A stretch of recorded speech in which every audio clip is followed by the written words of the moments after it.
What are the pillars of a thriving real-world asset ecosystem? I'll let my panelists introduce themselves quickly, Sure. and then we'll go from there. I can start us off. Kyle Libra, I'm with Paxos. Paxos does two primary things. One, we do infrastructure, so it's likely many of you used our infrastructure without realizing it. Two examples there, Stripe's announcement last week of crypto payments, that's us behind the scenes. And then say if you've ever bought crypto on PayPal or Venmo, that's also us behind the scenes. And then the second thing we do is issue tokenized assets, which is where the RWA thing comes in. PayPal coin is us, USDL Lift dollar is us, although not issued by a US entity, issued by a Paxos International out of the UAE. And then finally, Pax Gold, which is a gold-backed token, is also us. Clarisse, Hagege, I'm co-founder of Dfns, so we're a wallet service. We focus on serving mostly financial use cases. So within those financial use cases, we power banking use cases, payment, and I'm going to say it since you mentioned Stripe. So for instance, we're behind Bridge on the wallet side. We power as well tokenization use cases and trading. So we've been processing over 4 billion euros in volume, and we have about 10 millions of wallets that we've been generating over the past 4 years. Hi everyone, my name is John Patrick Mullin, CEO and co-founder of Mantra. We are a real-world asset layer 1 blockchain launching this month. We're primarily based between Hong Kong and Dubai. I actually just flew in from Dubai this morning, so if I'm a little bit jet-lagged, forgive me. We're focusing primarily on real estate tokenization, fund tokenization, and IP. That being said, we can tokenize anything. Hopefully we'll talk a little bit about the ecosystem that we're building, how we're trying to bring liquidity solutions to a lot of these tokenized products, and looking forward to the conversation. Hey everyone, my name is Joshua Lim. I'm the founder of a firm called Arbelos Markets. We're a proprietary trading firm. We focus on crypto derivatives. We kind of think of the world in 3 different buckets. There's like the on-chain world, where a lot of the tokenized real-world assets live. There's centralized marketplaces where we are a big liquidity provider, and then the bilateral world where people trade directly with each other, similar to kind of how people operate in TradFi in FX markets, for instance. So I'm sure you're all asking why I'm here. We're a big user of RWA assets, and I'm sure we'll go into like all the use cases, but yeah. All right, cool. And I'm Colin Cunningham. I lead tokenization at Chainlink. All right, so when we look at an ecosystem, I like to think about it this way. You've got like market participants on top. You've got dApps and protocols that those participants use that are built on top of blockchains that various pieces of infrastructure sit on, right? Or power some of that stuff, right? Kind of a question to the group and maybe to lead us off and get us into conversation. When I think about pillars, a lot of people talk about security. We just heard a lot about that from our TradFi friends. Some people like to think and focus about utility, right? Like how can I use these things? What makes them different on chain? What makes them accessible, usable? And then other people say, global, growing capital markets, reaching the global capital markets that can't be reached through traditional rails. When you think about the pillars, we'll start here. Which one of those do you focus on? Which one do you think is most important? Kind of make your case for why you think that's where that's what's most important from a pillar perspective to start to see the unlock for real-world assets that we're all hoping for. Well, I think as a product person, it's the easy answer, utility and user value. That's always where we start. I think the reality is a lot of the utility or use case right now is speculation. And I think that's a place we need to saturate with the existing RWAs before we can build on top of that to do other things. But we're finding more and more interest, even from traditional firms, like, for instance, in Pax Gold, that new instruments are being stood up. A lot of spot markets are showing up, options trading, perps. So it's following that path, and I think the saturation of that and what that will build up will lend itself to be able to do some other unique things with the asset. Can I jump in real quick, and then would love to hear others' thoughts. Are you saying speculation in a bad way or a good way? No, I mean, arguably, speculation on gold is probably one of the oldest use cases on Earth. So I think it's a fitting thing that we're seeing lots of adoption for as early RWA and one of the most adopted non-dollar-backed RWAs right now. So on our side as well, we're very much focused on utility and demand. What are the use cases that we can power? How we can help power those use cases so they scale? So we actually have people, real life use cases, being built on-chain, right? So on our side, our main focus is around user experience, right? User experience is just not the actual retail user experience. It's also the admin experience you're going to give to the TradFi that is going to want to be willing to come to this market and need to actually replicate the systems they have internally, the compliance they have internally, the processes they have internally. It's also the developer experience, because at the end of the day, we want people to be able to build safely, to be able to build easily, so they focus on the application layer. And I think something that we've seen and we're super excited about is, so we've been powering tokenization platform for a long time. The first use cases on the tokenization that we had on Dfns were around capital markets. Very hard to take off, kind of stayed at POC level on a lot of, with a lot of clients. But money markets, use cases are starting scaling in a way that is not just to provide alternative yield for the money that is on chain, but to actually start entering the Web2 ecosystem. So we have a client that has been building on Dfns called Spyco, whom we've really, we love the story, and this is why I think he's here today, actually. So we love the story, and we like speaking about it, because the idea was for them to be able to distribute those alternative yield, this money market tokenized, to actually the traditional ecosystem, the traditional fintech ecosystem. So neobanks, SMBs that did not have access to those saving accounts with high-performing yield.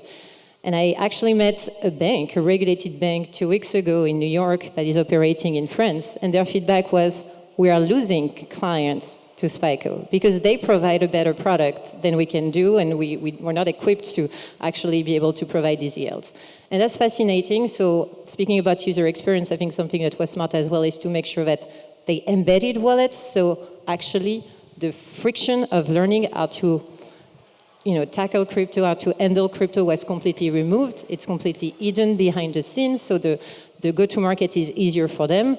And so those are the type of services we're kind of very much focused on to say, all right, how do we help our builders building the user experience so they can sell to a broader audience, right? So yeah, definitely utility. I think it's interesting that Kyle brought up the idea of speculation when it comes to real-world assets, because probably being the most degenerate on this panel, building a layer one with our own token, you often see that there's a little bit of a product investor mismatch when you're talking about like pure crypto natives doing, on-chain real-world assets, right? They're not, in many instances, they're not looking for a tokenized treasury. They're looking for PopCat or some meme coin, right? They want a 50 or 100x. They don't want 5%. So this is something that is definitely interesting to hear Kyle say, but I agree. It's actually a good thing, right? We need to create interesting real-world asset products that do become attractive to the existing on-chain user base. To your point about user experience, doing anything on-chain today kind of sucks. Like the user experience is really, really poor. DeFi for most is very, very challenging and very, very hard. So talking about like bringing all these real-world assets on-chain, how are we doing it in a way that, one, the people who are actually there want to participate rather than like forcing a square peg in a round hole?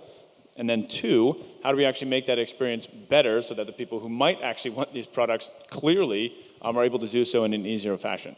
We're still working on that. It's not a problem that I think any of us has solved. I think we're all trying to figure that out a little bit, but it is an interesting thing that we think about regularly. It's like, okay, one, do these assets actually matter on chain? So like I mentioned a few asset classes that we're looking at, that's just where we're seeing traction. But like, we have people who want to tokenize whiskey and cars and diamonds and Pokemon cards and all kinds of interesting stuff.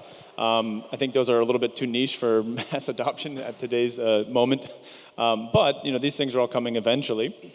And so, one, finding high quality assets, high quality products, creating the token isn't the hard part about tokenization, right? It's actually, finding something that's investable in the real world and then bringing, the hopefully added value of bringing in token form, whether that's, the potential for future, or for additional liquidity or composability in a DeFi ecosystem. Like these are all things that we're solving. So I don't know if there's one thing that's the most important for us. I think honestly, it is all important.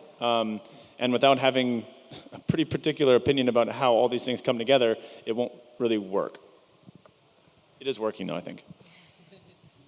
Yeah, I think. Slowly.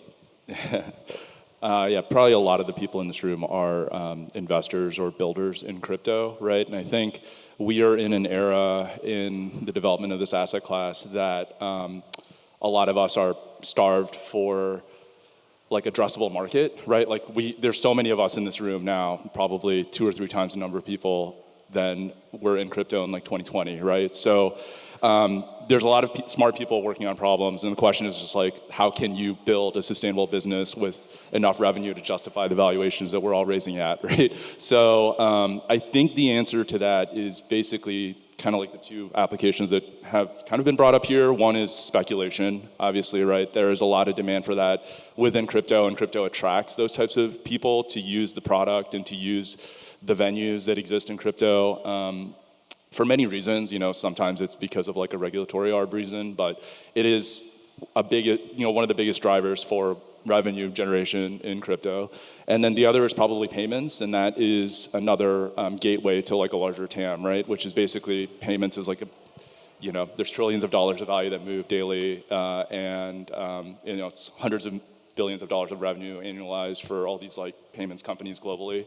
So if crypto can sort of tap into that, that's like where you will get growth. So if you take those 2 things, I think the next natural question is like, so what is that pillar that you create from those 2 things? And the pillar in my mind is basically like capital efficiency.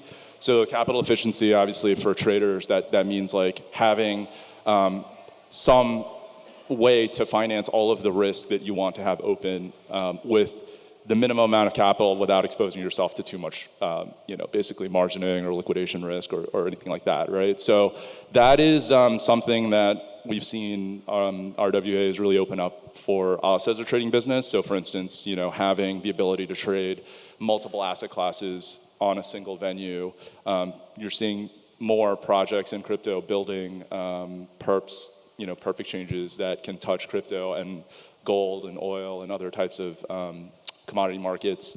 And then on the flip side of that is like using different types of RWA as collateral for those venues, right? So like using tokenized money market funds or treasury funds that are yield bearing, that effectively unlocks like a little bit of capital efficiency for you. And then also using other assets that you are already holding in your portfolio, like whether it's gold or other things that are now have a tokenized form. So yeah. So maybe knitting together a couple of ideas there. We talked about Pokemon cards, some whiskey, some collectibles. We talked about capital efficiency. And then we talked about the user experience kind of like sucking, right? I think it's an interesting point, John, that you made where you said, build for the users that are there, right? I don't know if I agree, but I want to get like the panel's take on this. Well, let's take a step above, right? Like the pillars of a thriving RWA ecosystem is probably audience specific, right? Start with you, Josh. Who are you building for? Are you building for like the DeFi degen on the edges? Are you building for the institutional capital that's right around the corner? Like, who are you building for, and why are you taking that approach? And would you change your answer based on the audience? So when we... That's all my questions for now. I'll come back with more later, I promise. Yeah, when we started our business and raised money, like the idea was that crypto was going to become a much larger asset class, like on par with other global asset classes that are allocatable by macro portfolio managers, right? And so to make crypto get to that state, like you needed liquid, basically markets of all varieties, but in particular you need like centralized dealers that can warehouse risk and can distribute it from people who want it to people who don't want it, from people who don't want it to people who want it, and do that bilaterally, basically. So that's like, we're pretty active as a sort of a market maker in that regard. Yeah, I mean, I think that is, that's like the core idea of having, these sort of RWA that are accessible to us, because we are basically providing liquidity to people who are coming into crypto and want to trade those assets, whether they're retail. We think it's mostly institutional users, especially like the types of derivative instruments that we trade.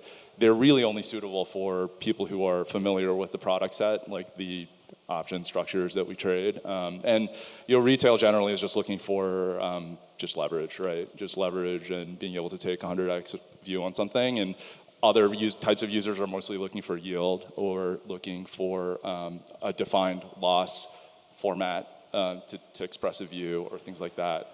So are very tactical and precise in how to use like derivatives. So yeah, I think that's kind of what we're building for, is more institutional users. So I would say that we're not building for DeFi degens. I actually think that those might be the people who are interacting with on-chain technologies and assets today. But if you're only building for that in the real-world asset space, you're doing it wrong, in my opinion. I think it's just being aware about who's there, right? So I would say that being very cognizant of who our audience is today versus who we expect them to be tomorrow and the day after, like that's kind of our focus.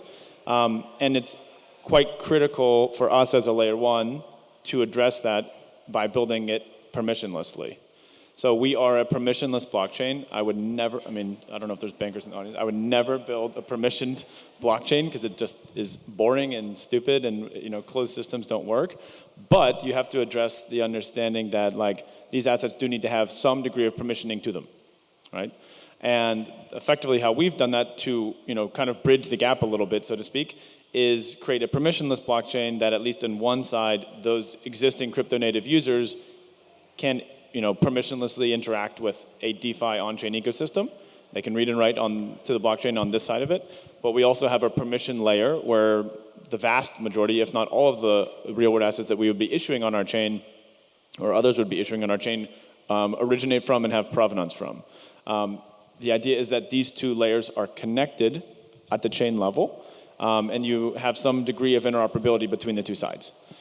This allows for the existing user base who's on chain today to be actually able to get a taste, to educate themselves, to learn a little bit about all these different products, but at the same time having a very keen eye and perspective on building a better on-chain user experience, abstracting away a lot of the complexities of private key management, for example, wallets, things of this nature. I'm sure you're doing a lot of stuff like that, so maybe that was a good setup. But these type of things will make it a lot easier for the not just the existing user base, but the future user base that we're going after to be able to actually do on-chain tokenized real-world assets where you don't even really know that you're interacting on a blockchain. And I think one of the things that bag holders have a problem with is like they are so tied into their bags, my ohm or my sol or my whatever, my ETH, like you have to put it so front and center, but like the end user really doesn't really care. So in 2, 3, 4, 5 years, I don't actually want you to know if you're interacting with my blockchain or Solana or Ethereum or Aptos or Sui. It doesn't really matter. You shouldn't have to know because in the end of the day, all it is about is the user experience. And if we see ourselves as being a ledger of record for real-world assets, all we care about is the provenance. My answer is quite easy. I'm not sure you're going to like it, but we're building for builders. So it's a very, very wide answer. But we see ourselves as an enabler. This is our mission. Make sure we can alleviate all technical blockers so developers can build the right experience. And so when we're talking to banking, the blockers we're trying to alleviate is, first of all, trying to understand how TradFi is working today, and also making sure we're not forcing TradFi to change the way they're working today, otherwise we're not going to get any adoption anytime soon. And so something that we keep on doing as an industry, for instance, a very specific example is blind signing. We keep on blind signing all the time. Well, that doesn't fly, right? So on our side, we've been very kind of thoughtful early on, especially when talking to the banking world, in offering capabilities to actually decode the smart contracts, right? So make sure that they actually know what they're signing whenever they're signing, right? And that's a very, very small, tiny feature, but it's a huge blocker for any operations on a very large traditional setup. So that's on the banking side. Obviously, we talked about the user experience. This is definitely on our side. It was a no-brainer on the retail side to make it easy for people to actually connect and trade on chain. But easy doesn't mean not secure, right? And so something that on our side we've never enabled on our product is, for instance, social logins. We believe that scaling this industry on financial use cases with social logins is an absolute mistake, right? Because you're kind of putting back a failure really at the front door of your application. And what we want to avoid, or our motivation since day one, is to make sure that in 3 years from now, we're not running into a massive hack or a massive blow up, and we kind of all collectively take a 5-year step back. So enabling developers is definitely our focus. What we're seeing now, if I take the angle of our clients, right, what they are building on our platforms, I think what is interesting is that we've seen, when we talk about payments, we have tens and tens of payment infrastructure providers building on Dfns, but they are really not equally successful. For one reason, and I think it's the go-to-market side, right? It's who you're building for. That's exactly your questions. And are you building taking into account regulatory constraints? Because none of us are regulatory lawyers, so it's not something we've discussed, but obviously it has a huge impact on how people are building use cases and what they're building for. And so we've seen, for instance, 2 years ago, a lot of cross-border platform developing use cases for treasurers to enable CFOs and treasurers of S&P's 500 to optimize their cross-border payment. Well, guess what? It doesn't work. It doesn't work because if you don't have a regulated stablecoin or an environment where things are regulated and understood, put yourself in the shoes of the treasurer. They're not going to take that regulatory risk. So they're not going to go find these small capital efficiencies if the environment is not completely safe for them. So what we've seen on the payment side is actually that real-world use cases, global payroll use cases, remittance use cases actually kills pay day one. And so in jurisdiction in Latin America where you actually have friendly jurisdiction on the regulation side, we've seen clients really scaling with those use cases, right? So it's all about, on our side, making sure that we build for builders, and what we've seen for our clients is that they find the ones that are successful, they find the use cases that alleviate real pain and that are not hurt with regulatory hurdles. Yeah, maybe if we can tie all that together with a non-speculation use case.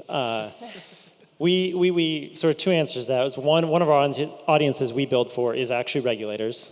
Like step one is figure out what our products can be. 1A is go out and figure out an emerging regulatory regime that we think is going to be a good partner to launching that. And this is like core to our company that we believe really importantly for mainstream adoption that this stuff has to be regulated. There's no way crypto is going to 100x or 1000x and like exist in the unregulated fashion parts of it do today. So that's like an important audience for us that we build. And we have a long dialogue with regulators before I even talk to the engineering team about what I might want to build. And a lot of that feedback is really good. Like these regulators are very savvy people and they are trying to do the right thing by the people in their jurisdictions to have safe products out there. So we think that's important. And then another example that you sort of touched on, I think LATAM has a lot of interesting use cases. So one of the audiences we built one of our products for, which is USDL Lift Dollar. It's a native yield-bearing stablecoin that, while the way it delivers the yield is directly to the wallet address every 24 hours. And so we're finding interesting adoption happening in LATAM, specifically in Argentina, because you talk about solving a real problem. It's an economy that you can't get access to dollars easily, and you're, depending on the day, you're like 50 to 100% annualized inflation, and that's sort of insane. And this is a way to solve for both those things, but infrastructure needs to catch up before you can reasonably use Lyft Dollar in your day-to-day life 100% of the time. Got it. That's good. So I kind of want to change my original thought process here. So maybe taking a step back. So one of the things we talked earlier about was like all these different building blocks. Clarisse, you used the term like enabler, right? Let's come back to that. One of the things I'm thinking about is that if the user experience is not as good as it could be, fair to say, right, for the average user, definitely not for the institutional user. How much of a responsibility do each of you have, or do us inside of crypto have, to try and create a better user experience, right? And why is it that like we always talk about the builders and the building blocks and the power of the technology, but there's still this level of like fragmentation and having to cobble it all together that is absolutely daunting to anyone outside of this room or me. It's incredibly daunting, right? So can we just talk about, like, is that the key pillar that's missing here, right? A unified user experience that's standardized, right? And how do we get there? Is that one of the pieces, and maybe that's tied to the regulator conversation a little bit, right? Which is like, how do we just start to build standards so that people can go, okay, I don't have to research like 20 different like wallet infrastructures or like 30 different custodians or unpack the entire stack of this thing. Let's talk a little bit about user experience and how do we come together here to make this, quote, thriving? Yeah, well, I think if you genuinely want the ecosystem to grow, we have a huge obligation to make it better. It is very difficult to do a lot of things in crypto today. Even as someone who works in it every day, there are things that I like scratch my head over, like what is going on here? I know how this like conceptually should work. I know how it technically probably does work, but I cannot figure out from this user interface I'm looking at how this happens. And that's an issue. Like, are the next billion people going to be able to use that? Probably not. But I would say one of the ways that we're personally dealing with that and how we think about it is a lot of this will be tokenization or crypto will just be another set of rails or standards that's underneath this stuff. And so I think a lot of the adoption will come from you're getting the benefits of real world assets being tokenized, but you're abstracting away most of that to the end user.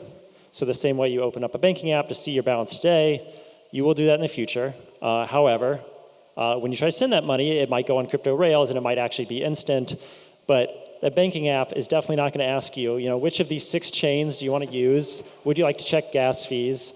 It's all going to be abstracted away. And so I think that technology layer is actually the really important way in how we drive the user experience forward. Now, before we go, who is abstracting it away? Like, would you see Paxos in that role? Well, personally, our goal is to work with large consumer companies, PayPal, Stripe, et cetera, and we want to empower them to control that end user experience and for them to be able to abstract that away for their end users. Okay, so it's PayPal's job. The DeFi mullet. Yeah, okay, fair enough. Web 2 front end, Web 3 back end. Business in the front, party in the back. This is what we're asking ourselves. Every day we're trying to assess how a product can enable more, and therefore how we can create an ecosystem that is easier to manage for developers that are just entering the ecosystem, thinking, hey, we are actually going to change the way we're doing before to optimize a rail or to launch a new business, and they have no idea. They don't know anything about blockchain, and we want them to get started day one, right? And so it goes anywhere from being able to being modular. Modularity is super important because I do believe that there's not going to be one closed ecosystem, one ecosystem with it all, right? So we need to adapt, and we need to adapt, not our clients. So when we adapt, we need to build a framework for our clients to build consistently the same way while operating on different blockchains, right? I was just actually discussing that some of the things we've done, for instance, on the blockchain integration, so we can actually follow our clients where their needs are, was on the Cosmos ecosystem to build a SDK, so we can now in a week integrate any app chain. And that's super important for the Cosmos ecosystem if they want then after developers that's going to support their growth and how they're going to keep building, right? So it's for us, it's about the modularity of the platform, unifying the developer experience so we're not just introducing new headaches in the way they manage our product, and then after making sure that, something we haven't discussed, that it's scalable from a technological standpoint, but a pricing standpoint as well. How we're just an infrastructure solution, right? So we shouldn't be eating all the margin of our clients, otherwise this industry won't scale. I think one of the biggest driver of why I got in the industry to start with 5 years ago is because I was completely convinced that crypto trading was one use case and that we needed to actually build other use cases, but no infrastructure provider were actually adapted to other use cases in their scalability, right? So pricing in a way that is not prohibitive, so Bridge can actually bring the pricing down when they're actually selling their stablecoin API. So any of our clients can actually build tokenization use cases without being, taking X basis points over an issuance they have absolutely no control over, and that is completely outside of how they build their own margins, right? So for us, this has been that aspect of standardization has been super important. So I'll take it from the perspective of kind of a blockchain. Most of the top 50, 100 coins out there tend to be infrastructure or layer 1 or layer 2 solutions, right? And the reason people like to build those is because those get funded by venture capital firms because they have the opportunity to be the next Solana, the next Ethereum, the next, whatever. And then you also still have the question consistently of like, why another layer 1? Why another blockchain? And I think in many instances, there's not a real answer. Like there's slight technical tweak and then it can get funded and it's great for a little bit and then you can get exit liquidity quickly and everyone's happy. But it doesn't actually move the needle. I think that's a bit of a problem. There was a bit of a conversation on crypto Twitter, I guess this week, from Andrei Kronev, who from Sonic, formerly Phantom, talking about the cost of actually running a blockchain. It's really freaking expensive. Like tens of millions of dollars on an annualized basis. You have to pay for custodians, you have to pay for infrastructure providers, data providers, block explorers, market makers, exchanges. I mean, this stuff is super, super costly, and it's just honestly not that easy. So I actually don't think that experience of launching blockchains is going to get that much simpler for a number of reasons, at least anytime soon, and that might not be a bad thing. I think maybe more like, at least like sovereign layer 1 solutions. I don't think you need that many of them, maybe a handful. And I feel like within real world assets as well, you're probably going to have a bit of a consolidation effect where you only have a few big winners. And I think that's going to be on, one, maybe two hands. At least from a token perspective. I don't mean, there's going to be tangential winners as well. But I think from like, pure play, like crypto native winners, there's only going to be a handful. So that's an interesting kind of thing to explore, and that's not necessarily a bad thing. And part of the reason for that is like real-world assets particularly are such, there's such a focus on trust and like this kind of connectivity to TradFi. And the vast majority of projects building in real-world assets, one, have no clue about licensing, will never get licensed, never get regulated. That's almost a non-starter. And two, just won't even be able to speak the same language or even be at the size of being investable by a lot of these, bigger institutions. So it's almost a little bit of a chicken and egg scenario there of like, if there may be money, there may be interest. I think institutional like tokenization has product market fit right now. It's not really in existence in the retail like permissionless game yet. So what gives? Yeah, I think the original question was UX improvements as a result of RWA. So I'll flag like two notable trends that are happening within the crypto trading world. And like we all know, the crypto trading world is very different than the TradFi world that exists, that's much bigger. But we've already seen how like innovations in crypto, like the perpetual swap, things like that, can bleed over and become much bigger like instruments and modes of trading in traditional markets. And so I think one thing we've seen in crypto is the usage of like collateral, RWA assets as collateral for bilateral trades. And not just for bilateral trades like us versus counterparty, but also sort of like the disaggregation of settlements from trading engines at exchanges as well, centralized exchanges. So you have like a settlement layer that consists of people moving assets between counterparties directly. And that is a system in crypto that works incredibly well, right? Everyone has their own custodian. I don't need to be on the same system as someone else, and we both don't need to be onboarded to the same centralized intermediary or clearinghouse or whatever, like you would in TradFi. And that is, I think, a very powerful idea that's going to carry over from crypto to TradFi at some point. And it's going to be empowered by these sort of like tokenized T-bills or gold or other assets that are usable as eligible collateral, basically. So that's one important trend that is vastly improving the trading experience. The other very important trend is the sort of like cross-margining and sort of like cross-collateralization of multiple asset classes within a single platform. So there's already been a number of sort of up-and-coming projects that are very experimental, obviously, but they use on-chain oracles to determine like commodity prices and then trade perpetual swaps on those assets, right? And just given the trend of the last year of crypto progressively bleeding over into macro portfolios through the use of like the ETF, through the use of CME futures, and soon to be, IBET options, things like that. Like that's only going to continue, and people are going to want to trade, for instance, like gold options versus Bitcoin options. Like people want to trade that vol spread or whatever, and you need to have it all in the same platform. Yeah. That's all our time for today. Thank you. Appreciate it. Thank you.